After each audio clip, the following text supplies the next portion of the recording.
Wow, honey. Can you believe the white jacket that girl who was trying to murder those two boys with a baseball bat decided to wear to church?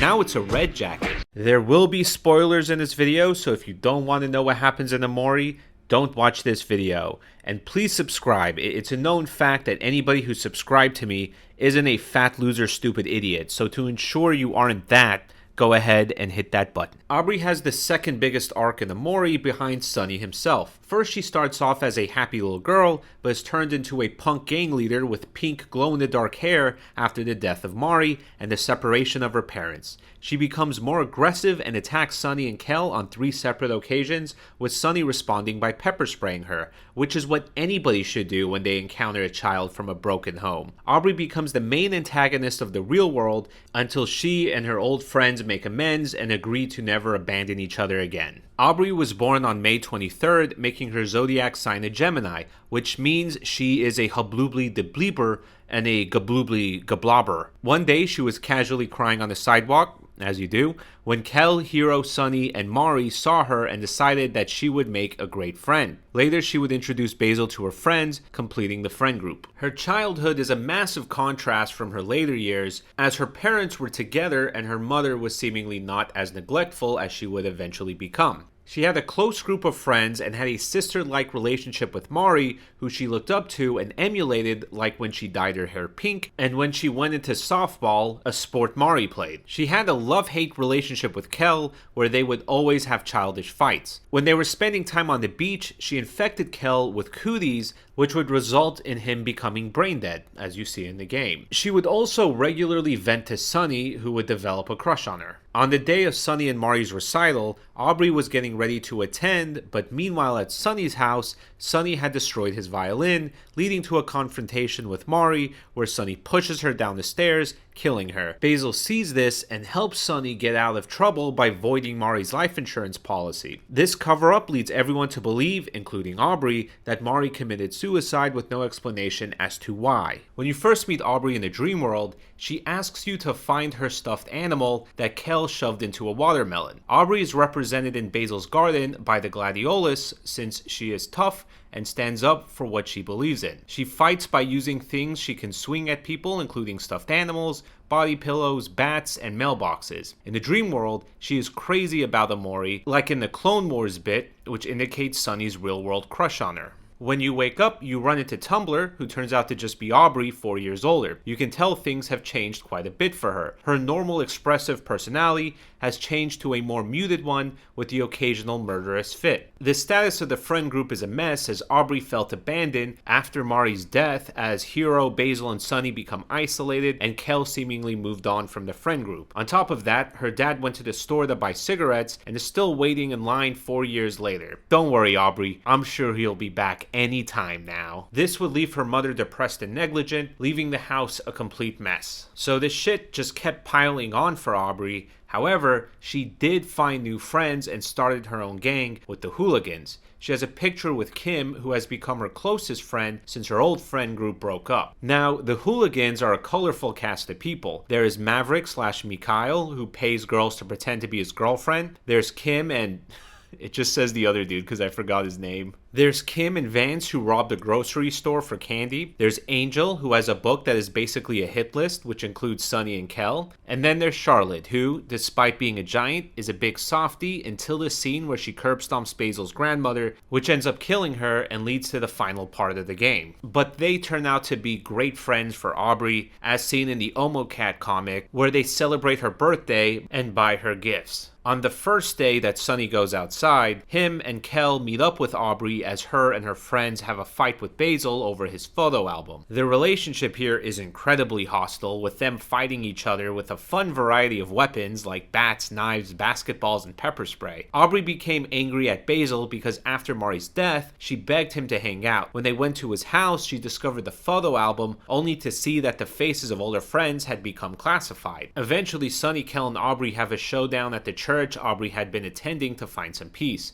She proceeds to fight with Kel and Sunny over the photo album where she faces the judgment of the congregation, which in my opinion is kind of justified, but the priorities are a little weird. She brought a bat with nails into the church and is proceeding to swing it at two boys, but they're complaining about her clothes, like she's trying to murder two boys. How fucking stupid are you people? After this fight, Aubrey gave up on the photo album altogether and throws it in the trash, saving a few for herself. Sunny and Kel recover it, and at this point you see that Aubrey has repaired the pictures by removing the black marker over the faces. Despite Aubrey giving up on her friends, she still wanted the album to retain the memories of a time where they were all happy, which is why she took the album and fixed the pictures. Aubrey also turned the former hangout spot into the new hangout spot for her new gang, as you see the next time you run into her. Here she is confronted by Basil, who Sunny and Kel believe is being bullied by her and her gang, which leads to a fight where you pepper spray her gang, or if you didn't get the pepper spray, where Sunny and Kel get beat up. After the fight, Aubrey gives an emotional rant where she shows her frustration at her old friends suddenly appearing back in her life. Basil attempts to say something, but she ends up grabbing Basil by his hair and sticking his face in the water, where he starts to drown and flop around attempting to escape her grip. Everyone's like, "Whoa, Aubrey, you've gone really homicidal."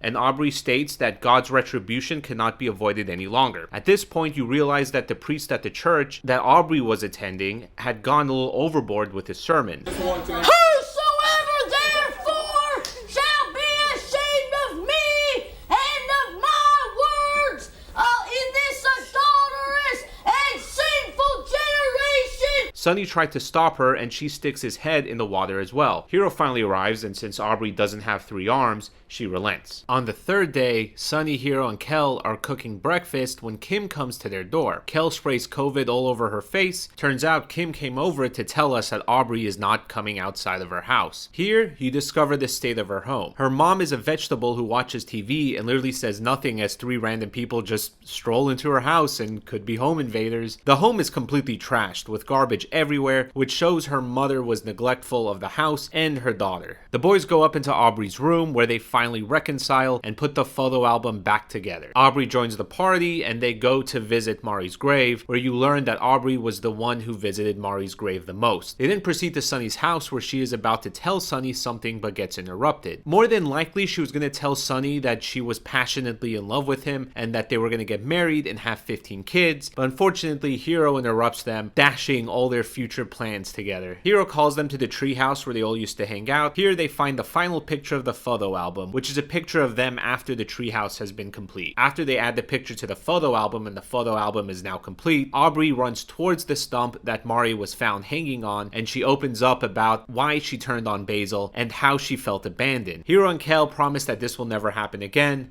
and they all have one big group hug. Aubrey decides she's going to apologize to Basil for trying to murder him, and they make their way to his house. Polly then informs them that Basil is distraught because his grandmother had just passed away, so they decide that they're going to spend the night at Basil's house. That night, Sunny and Basil get into a fight and are both hospitalized. Stop it, stop it, stop it, stop it, stop it. Now, there's actually a secret ending in this part where if you wait for exactly 69 minutes, Pagan Min will actually return to Basil's house so you can go and put your mother's ashes by your sister's. Then he takes you to go have the time of your life. You guys shoot guns, go skydiving, go to the club, go to the beach, and you're just having so much fun. You're just having the time of your life. It's really awesome. It's a great ending. It's so much fun. You're having so much fun. No, I'm joking. If you wait that long, you just look like an asshole. Now, presumably, the rest of their friends woke up, saw the aftermath of the fight, and rushed both Basil and Sunny to the hospital. While Sunny is knocked out, he confronts Omori and is given encouragement in a cherish move by Aubrey, who wishes that Sunny can find some peace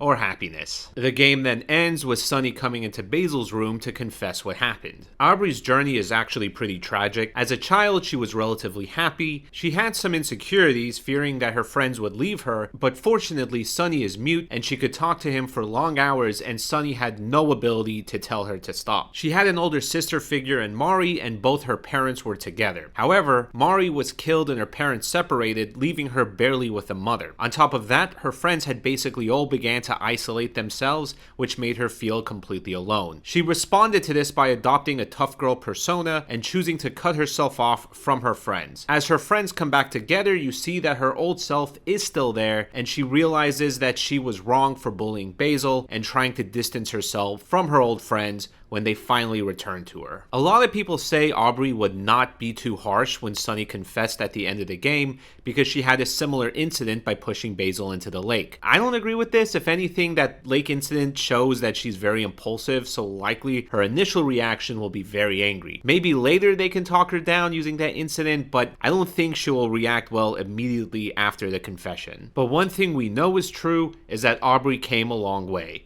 In the comic about her by Omocat, you see that she truly suffered due to Mari's death, but as her friends return, she finally gets back, at least partially, some of the happiness she had lost. One more day, the sun reaches my bed. You need another job. Shut up, Mom! I'm playing Omori! You're 75 years old and you still live in my basement. I don't care, Mom! You haven't had a job your whole life. I told you, Mom, I'm gonna get rich on YouTube and crypto! Not releasing one video a year, you worry? Dad believes in me! Your dad ran to China when I got pregnant with you. I hate you, Mom!